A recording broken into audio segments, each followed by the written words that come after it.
So the Partition trilogy, as is self-evident, is a set of 3 books. Book 1 is Lahore, Book 2 is Hyderabad, and Book 3 is Kashmir, which has just come out. So let me just show it to the audience. Um, the way I worked through them is that Lahore is set in the 7 months leading up to the independence and partition of India and a month after. So the narrative arc starts when the last viceroy of India, Dicky Mountbatten, arrives in India up till September of 1948. And the other 2 books are Book 2 is Hyderabad, Book 3 is Kashmir. Now, what I wanted to cover in the narrative was also something which we don't pay much attention to, which is the accession of the princely states. Now, at the time of India's independence, which is 15th August 1947, 3 princely states had yet to accede to India. Junagadh was a small state. That issue got resolved quickly, and I cover it in the narrative of Hyderabad. But Hyderabad was the largest princely state, and its Nizam was the wealthiest man in India. He was so wealthy that he had featured on the cover of Time magazine twice. So he was, as I like to say, Elon Musk and Bezos on steroids, combined and on steroids. And Kashmir was the crown of India, and the two were, in a sense, the inverse of each other. Kashmir was a Muslim majority ruled by a Hindu king. Hyderabad was Hindu majority ruled by a Muslim Nizam. And while this was happening immediately in the aftermath of partition in 2 parallel lines, I couldn't cover that in one book because there's too much load on the reader. So I cover Hyderabad and its accession to India in book 2, and book 3 is the disputed accession of Kashmir to India and the Indo-Pak War, which broke out barely 2 months within independence. So the narrative covers that. And this is my way of talking about partition and bringing in narratives which either are lost because the Hyderabad story has been completely forgotten, or narratives which we are maybe to an extent ignorant. And I feel that is the case with Kashmir as well.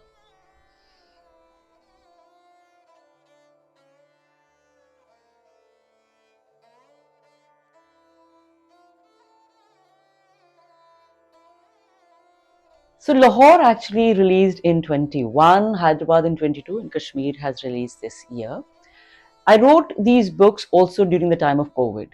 So while the research for these books has almost been a 20-year process, because there are 2 threads in the book. There is a thread which I call the Delhi thread, which features as protagonists Jawaharlal Nehru, Vallabhbhai Patel, and Dicky Mountbatten. And there is an Aam Aadmi and Aurat thread, which is the common, ordinary people of Lahore, Hyderabad, and Kashmir. Now, what I'm trying to do in the narrative is show how the decisions being taken in Delhi, how do they impact the people on the ground. So for the Delhi thread, I have to be very rigorous with my research because we're talking about literally the first Prime Minister of India, the first Deputy Prime Minister, and the Viceroy of India. And while the research took its own time, when I got down to writing the books, I was clear that I needed to tell them as a thriller because time itself was a thriller. And then Lahore got written, the first draft, and then COVID happened. And we were all sitting in our homes, locked up, really just scurrying outside for groceries. So I feel, in a sense, if it had the writing of these books, the actual writing was done during COVID, and I feel, in a strange sort of way, it truly transported me. Books are meant to do that. They are, as we say, portable magic. But in a sense, because I was just locked up in my house with my husband, my daughter, and I had the privilege, in a sense, and the joy of spending time with the Nizam of Hyderabad, with Pandit Nehru, with Maharaja Hari Singh, and all the Tara and Pammi and Uzma, the ordinary women that I talk about. And I don't know if the writing of a book changes you, but I believe that the writing of the Partition trilogy has to some extent exercise the demon that I carry. And to understand that, I come from a small border town, which is on the border between India and Pakistan. It's called Firozpur. And by the laws of partition, it should have gone to Pakistan because it was Muslim majority, but it didn't. And I grew up with a lot of stories. Every household had a story or more to tell, but I never found them in my history textbooks or even other narratives. So I would say that I have been carrying those stories with me all this time. And all my writing and research has led to this point where I'm so glad that I've managed to do the Partition trilogy, which is based on really rigorous research and oral archives, and the bringing of the tales of our political leaders and the Aam Aadmi and Aurat on the same platform, I feel has given me a sense of relief more than accomplishment.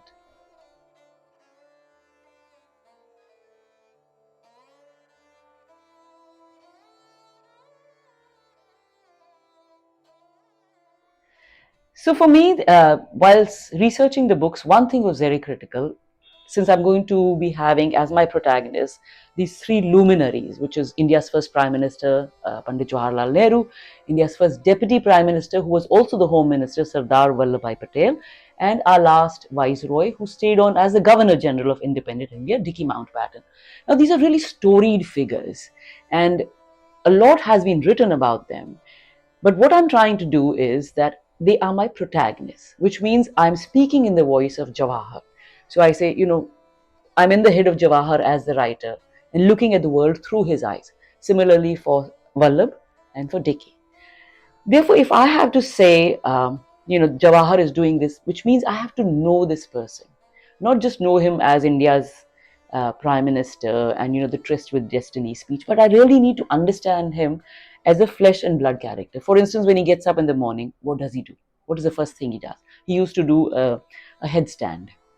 He what does what occupies him? What are his habits? He believed a lot in exercise. For instance, his form of exercise used to be walk speedily backwards, which now a lot of fitness and training coaches tell us is a good way to train your body. Vallabhbhai Patel, for instance, has not left too many records because he was not a writer like Pandit Nehru. He was an orator. But I had to find out what made him tick. So, one of the things which was really his passion was tea. He used to love to consume tea, but his daughter, Maniben, who was his secretary, his homemaker, the person who would knit warm shawls for him and also watch his diet, used to watch how many cups of tea he consumed because his stay in the various jails during the freedom struggle had inflamed his liver. So having tea beyond a certain number was not good for him. So I have a scene, in fact, in the book where Pandit Jawaharlal Nehru, who used to, they lived close by, and he would just walk across if they wanted to consult each other. And he says, yes, he will have tea. And Vallabhbhai is looking hopefully at the daughter, and she says, no, no, you aren't getting tea. So, if I have to get all these details in, it means I have to actually go out and seek them. So I'm really grateful to the Public Library Network in all the places that I've stayed in, starting with Singapore National Library Board, the Hong Kong Public Library, and now New York City, where I stay, the New York Public Library. They have been incredible in helping with me with my research, allowing me access to the archival material, because as I guess a reader can understand, this is not information which is available on page 1 or 2 that, Vallabhbhai likes a lot of tea. In fact, you won't even find it in the regular narrative fiction. So I have to go searching for these because my interest is not to have them as leaders, but to have them as people, real live people who are struggling with answers, struggling with the challenges of the time, and bring them forth like that. And which is why, the books have, if you read the acknowledgements, I thank all the public library networks. And also there is a select bibliography at the end of each of the books. So if a reader is interested and wants to go down the rabbit hole of research, that is the first starting point.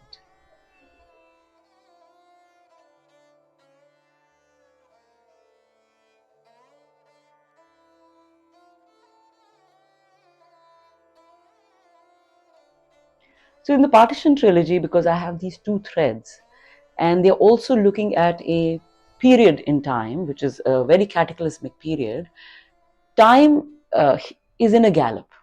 And as one of the historians has said, that history is literally bounding ahead and the leaders are trying to catch up. They're just trying to hold the reins and stay with that.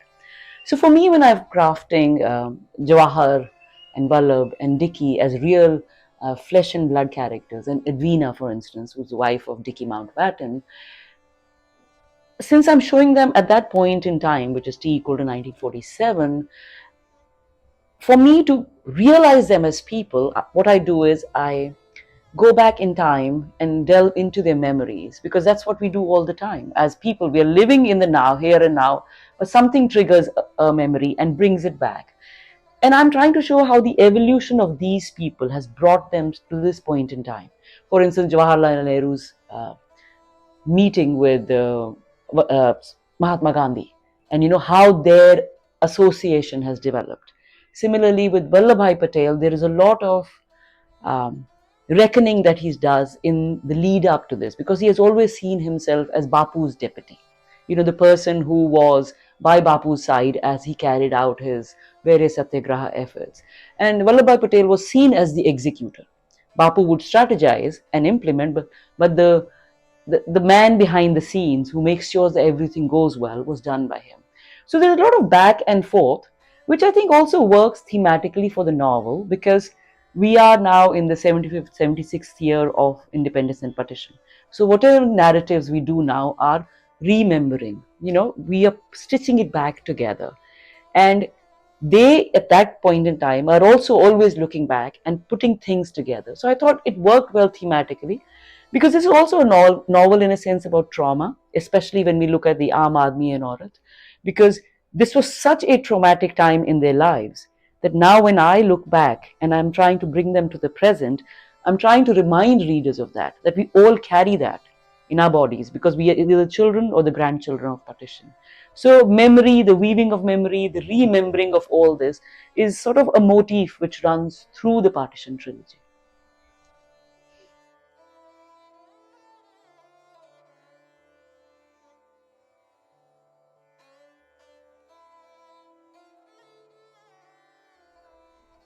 So when I was thinking of writing the partition trilogy, having done all the research and trying to find my way into the narrative, two goals were very clear to me. One was, of course, showing our political leaders as flesh and blood characters. The other was to bring women front and center in my narrative. And the reason for this is that history, certainly in India and large parts of the world, is his story. Whereas the fact is that women are the ones who end up, bearing the brunt of the violence that gets unleashed periodically throughout history. So I wanted to rescue women from the interstices of history and bring them front and center. I wanted to give them agency, and I wanted them to tell their stories. So it was a very deliberate choice, because when I was doing my own oral archive, speaking to the people who lived through partition, um, I started doing this project 20 years back, and still at that time, their memories had started to fail. They were frail. Uh, but when I would talk to them, the idea of men being able to speak was still freer, whereas with women, it took a lot of work. And that is because women bear a lot of that violence still on their bodies. As we say, women's bodies become the battlefield in all this violence. So it was a very deliberate effort. I don't think it is subversive. I think it is more like giving women the place, uh, giving them the agency to be able to tell those stories, because women are one half of the world, and yet they always say women, the children, and the elderly. Why are women the vulnerable ones? Women have the agency. They tell their stories, and I wanted to showcase that, in fact, exemplify it in the narrative.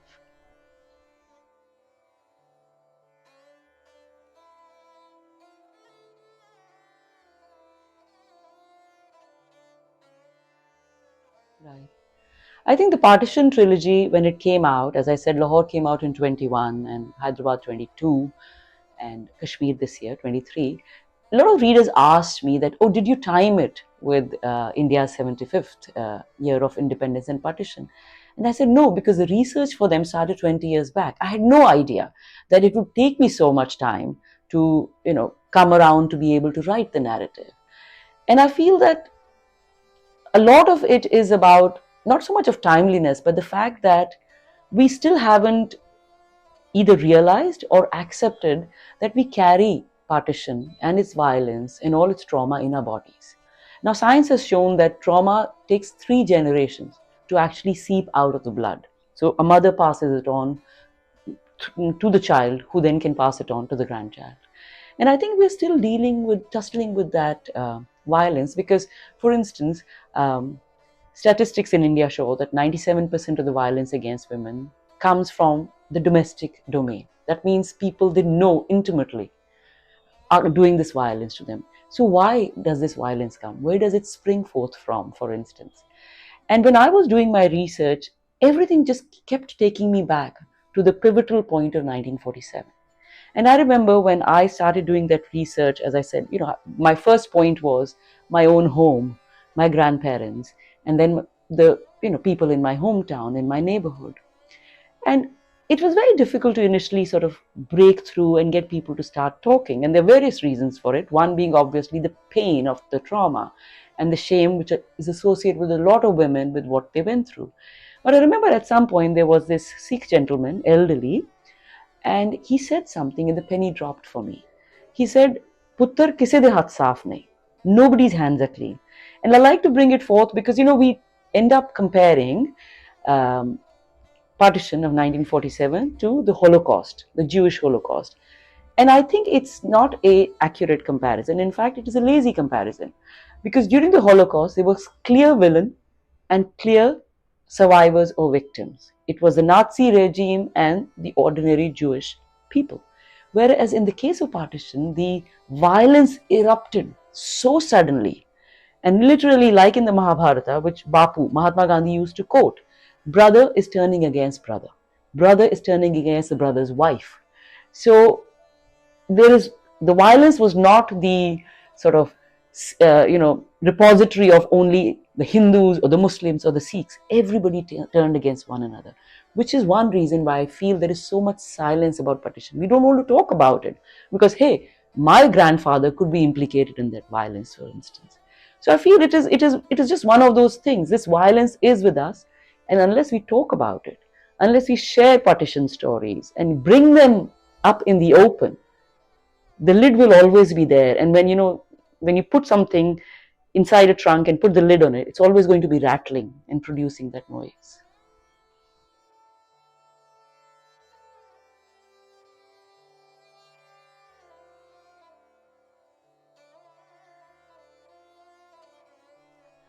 Right. So when I talk about the three books, Lahore, Hyderabad, and Kashmir, I think Lahore everybody gets right away that yes, maybe the idea of the partition of Punjab is well known, it has been studied enough. Hyderabad people would ask me, are you talking about Hyderabad in Sindh, Pakistan? And I had to tell them, no, this is about our very own Hyderabad and how the princely state of Hyderabad had not acceded to India. So that story has kind of been forgotten, it's gone to the recesses of our memory and we have moved on. So that was my attempt with Hyderabad. In the case of Kashmir, I think it's again sort of the inverse. It is an open wound, it is festering. We never have clarity on hua kya tha, like what exactly happened and where are we. So my attempt with Hyderabad, which is very much set, it starts from the May of 1947 and the narrative comes to the summer of 1948. In Kashmir, also, I cover the narrative where the first Indo-Pak war started, barely 2 months within partition. So, what I'm trying to do in this is fulfill what a young reader, told me and said, "Look, I don't care for the politics. Tell me hua kya tha."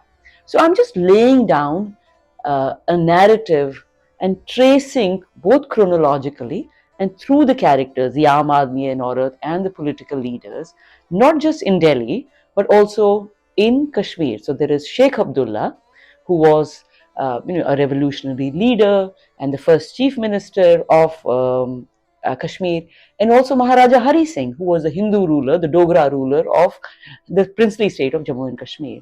So my attempt with this book is really for people to say, yeah, history badi boring hai, but this tells me history in a live fashion. This brings history alive for me. Okay, think of it as a really well-made Spielberg movie if you want to say, but that's what I'm trying to do. Tell the story through the characters who were present at the time. Both people in position of power and people who were on the ground, who are then struggling with the war, with the violence. And again, I have some really powerful female characters, women characters, and one of them is a sniper who assisted the Indian army. I will not tell you more because this is based off a real character called Zoon Gujari or Zuni Gujjar. The name sort of, both names are used. And she is one of my characters. So please read the book and you will find out what I am saying about bringing history alive in Kashmir. So we all know what happened. And then that can be a starting point for saying, okay, how do I try and understand the state of Kashmir now?